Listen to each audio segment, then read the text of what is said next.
안녕하세요. 토요미스테리 디바제식합니다. 전 지구에 코로나 바이러스가 덮친 이래 작년에는 호주와 미 서부에서 대형 산불까지 번지면서 정말 인간과 자연 모두 큰 몸살을 앓고 있습니다. 그런데 예상치 못한 이변을 겪은 건 우리만이 아니죠. 돌연 아프리카 동물에게도 이유를 알 수 없는 악재가 시작되었습니다. 아프리카 남부의 중앙에 자리 잡은 보츠나와 여긴 1600km를 흐르는 강을 따라서 늪지가 형성이 되어 있고 그 주변에 드넓은 초원이 펼쳐져 있는데요. 그러다 보니 아프리카 최고의 사파리로 이름을 떨치고 있죠. 수많은 동물들이 살고 있고요. 다소 보츠나라는 곳이 좀 생소하실 수도 있는데 우리에게는 부시맨이란 이름으로 알려진 코이산족의 후예가 살고 있는 것으로 그나마 알려져 있습니다. 보츠나와는 전 세계에서 가장 많은 야생 코끼리가 서식하는 곳입니다. 그래서 이곳은 코끼리들의 천국이라는 별명으로 불렸죠. 이곳에 서식하는 코끼리의 개체수를 보니까 아프리카 전체 코끼리의 3분의 1에 해당하는 약 13마리 정도가 살고 있습니다. 그런데 지난 2020년 5월 현지에서 활동하고 있는 환경보호가들이 경비행기를 타고 보츠나와 남부 이 지역을 막 관찰하고 있던 중 사실 초원과 늪지만 펼쳐져 있는 곳이었습니다. 그런데 그러다 돌연 코끼리가 쓰러져 있는 모습이 보였는데요. 그저 누워서 쉬고 있다라고 하기엔 너무도 힘없이 있습니다. 그래서 조금 더 가까이 다가갔죠. 그랬더니 이 쓰러진 코끼리가 한두 마리가 아닙니다. 총 12마리. 이미 모두 숨이 끊어진 상태였습니다. 뭔가 이상한 것을 감지한 환경보호가들은 인근에 계속해서 코끼리들을 찾았고 결국에 집단 사체를 발견하는데요. 44마리, 169마리. 결국 이들이 3시간 동안 발견한 죽어있는 코끼리 무리는 무려 200마리나 됐습니다. 그로부터 한 달 후 담당자들은 다시 한번 개체수 점검에 나섰습니다. 그리고 어김없이 또다시 초원 곳곳에서 숨진 코끼리의 사체가 발견되죠. 공식 발표에 따르면 지금까지 폐사한 코끼리의 수는 총 350마리입니다. 이 상황에 대해 전문가들은 가뭄이 있었던 것을 제외하고는 이렇게 많은 코끼리가 한 번에 폐사된 일은 결코 전례가 없다라고 하는데요. 실제로 지난 2009년입니다. 케냐에 극심한 가뭄이 찾아왔어요. 그 여파로 케냐에서 서식하는 동물 중에 무려 40%가 사망하는 일이 있었죠. 그 중에 숨진 코끼리 수는 약 400마리입니다. 참고로 이런 극심한 가뭄이 발생하는 건 아프리카 대륙 남단의 기온이 지구 평균의 기온보다 2배 속도로 뜨거워지고 있기 때문입니다. 이렇듯 기온에 따른 가뭄, 그래 그건 그렇다 칠 수 있어요. 하지만 작년 2020년 보츠나와 코끼리 대량 폐사가 가뭄 때문이라고 보긴 힘듭니다. 가뭄이 오게 되면 대체적으로 아주 어린 코끼리거나 나이가 많은 코끼리에게만 치명적인 영향을 끼칩니다. 그 외에는 버텨낼 수 있죠. 그런데 보츠나와에서 숨진 코끼리는 전 연령대에 걸쳐 있었고 당시 강우량도 가뭄에 이를 정도가 아니었습니다. 심지어 어떤 코끼리들은 물 근처에서 죽은 채 발견되기도 했고요. 이게 기후 때문이 아니라면 혹시 상아를 노리는 밀렵꾼의 짓은 아니었을까요? 코끼리 상아는요, 꽤 값이 많이 나갑니다. 1kg에 90달러, 하나로 한 10만 원 수준이죠. 아프리카 코끼리 같은 경우에는 덩치가 커서 한 마리당 약 100kg의 상아를 지니고 있기도 한데요. 그렇다면 한 마리 코끼리를 가지고 거의 1000만 원어치의 상아를 얻을 수 있다라는 엄청난 액수죠. 그렇다 보니 이걸 노리는 불법 밀렵꾼들이 분명 존재합니다. 그런데요. 이상하게도 이번에 숨진 코끼리들은 상아가 그대로 남아 있었습니다. 조금 더 밀렵꾼들의 방식에 대해 말씀드리면 보통 이들은 코끼리를 노릴 때 청산가리를 먹여서 독살하는 방법을 쓴다고 해요. 이후에 코끼리가 죽으면 이제 상아를 가져가고 나서 이제 시체가 그냥 있는데 그 사체를 독수리 같은 이제 맹세가 먹게 되는 거죠. 그러면 이 새들도 함께 청산가리에 중독돼서 폐사하게 됩니다. 그런데 청산가리에 의한 죽음이라고 본다면 이 코끼리들 주변에 숨진 새의 흔적이 전혀 남아있지 않은 겁니다. 상아도 뭐 그대로고요.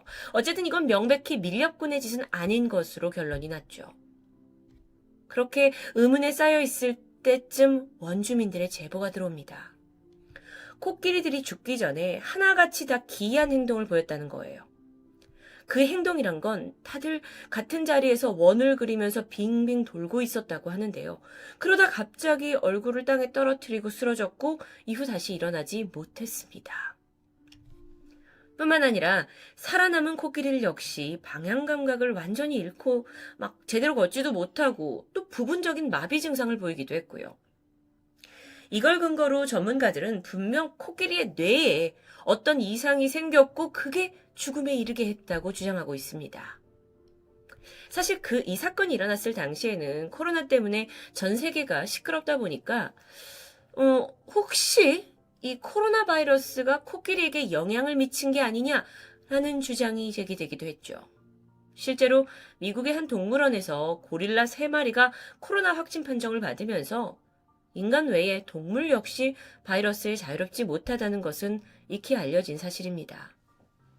그런데 보츠나와 남부 지역에서는 코로나 확진 사례가 없었기 때문에 이 주장은 큰 힘을 얻지 못하죠.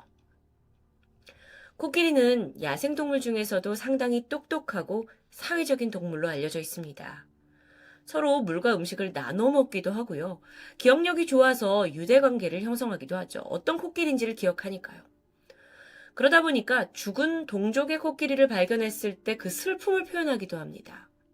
예를 들어 만약 코끼리가 야생에서 죽었다 그러면 그 주위의 풀들이 사라지고 대신 코끼리 배설물이 잔뜩 발견됩니다.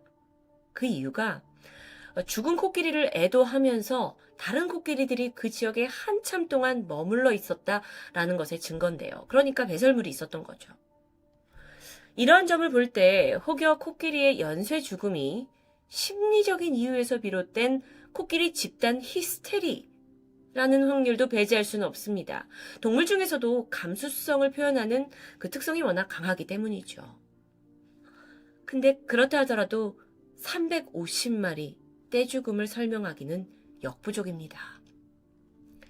코끼리 집단 폐사 사건 이후 약 2달이 지난 8월 28일이었습니다.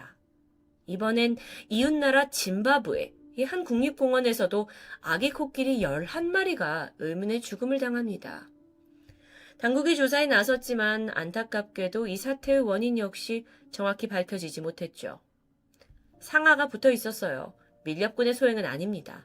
그렇다면 아기 코끼리들이 먹을 것을 찾아서 이제 풀을 뜯어먹는 과정에서 뭔가 박테리아에 감염된 게 아니냐라는 설이 유력하지만 안타깝게도 그에 맞는 증거를 찾아내지 못했습니다.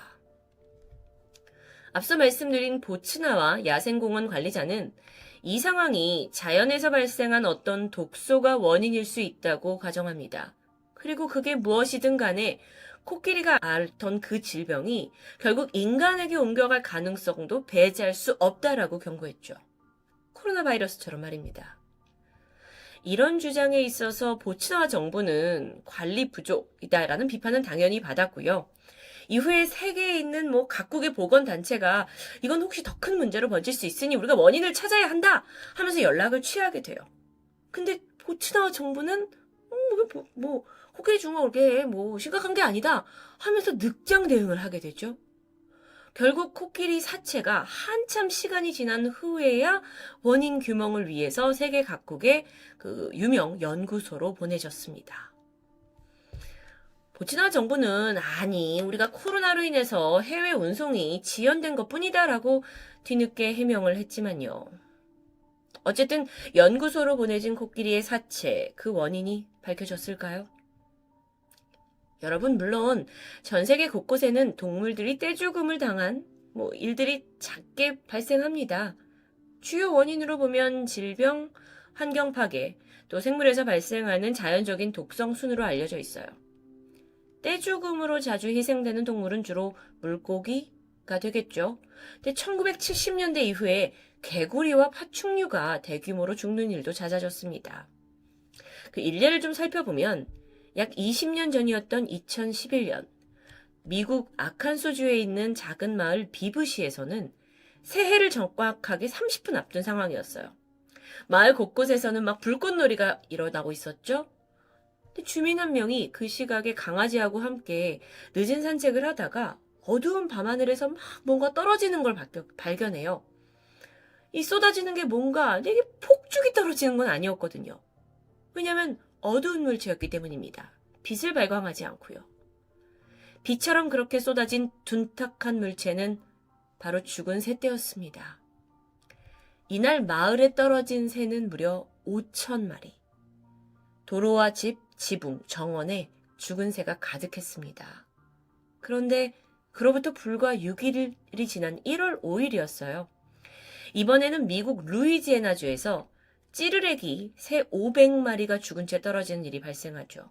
그리고 바로 사흘 후에 캘리포니아 한 도로에서도 100마리 이상의 죽은 새들이 발견됩니다. 죽은 새가 막 후두둑 떨어지는 광경은 정말 생각만 해도 너무 소름이 돋는데요. 전문가들은 새가 벼락이나 또 폭죽에 맞았을 가능성을 제시했습니다. 실제로 그 새해 전날에 아칸소에서 떨어진 새들을 부검을 해보니까 외부 충격에 의한 내부 출혈이 있었고요. 그런데 그건 그렇다 하더라도 며칠 후에 벌어진 그 고속도로에 있던 죽은 새떼에 대해서는 제대로 설명할 수가 없었죠. 지구촌 곳곳에서는 동물들의 미스테리한 죽음이 계속되고 있습니다. 이런 현상에 대해 지구의 종말이나 재앙을 동물이 먼저 감지한다라는 이론도 있지만 좀 더 현실적인 일부에서는 비밀 집단의 생체 실험에 동물들이 희생된 거다라는 음모론이 제기되고 있을 정도죠. 그러던 지난 2020년 9월 드디어 아프리카 보츠나와 코끼리 집단 폐사 사건의 원인이 밝혀집니다. 그건 바로 물구덩이에 살고 있는 시아노박테리아에서 생성된 어떤 독성 물질 때문이라고 하는데요. 그러니까 고인 물에서 생기는 세균이 초록색 빛을 띠게 되죠. 쉽게 이걸 녹조 현상으로 이해하시면 될 것 같은데요. 물 웅덩이에 있는 이 녹조를 함께 마신 코끼리들이 세균에 감염돼서 사망했다라는 겁니다. 생각보다 단순합니다. 그렇게 집단 폐사의 미스테리가 풀리는 듯 했죠. 하지만 여전히 이해가 되지 않는 부분이 있습니다. 물 웅덩이에 있는 세균이라면 상식적으로 인근에 서식하고 있는 다른 동물들 역시 피해를 입어야 했을 텐데요. 왜 유독 코끼리만 사망한 걸까요? 원인 규명에 참여했던 많은 연구자들은 이 부분에 있어서는 아직 모르겠다 라면서 미래 규명해야 할 의문점이다라는 여지를 남겨둡니다. 아직 해결이 안 된 거예요. 모든 것이 공존하는 지구에서 우리와 함께 살아가는 생명체들의 잇단 떼죽음. 이게 과연 무엇을 의미하는 걸까요? 그저 아프리카 저 먼 곳의 일이라고만 느끼실 수도 있지만 혹시 언젠가 그 죽음이 인간 차례가 오는 것은 아닐까요? 토요미스테리 디바제식합니다.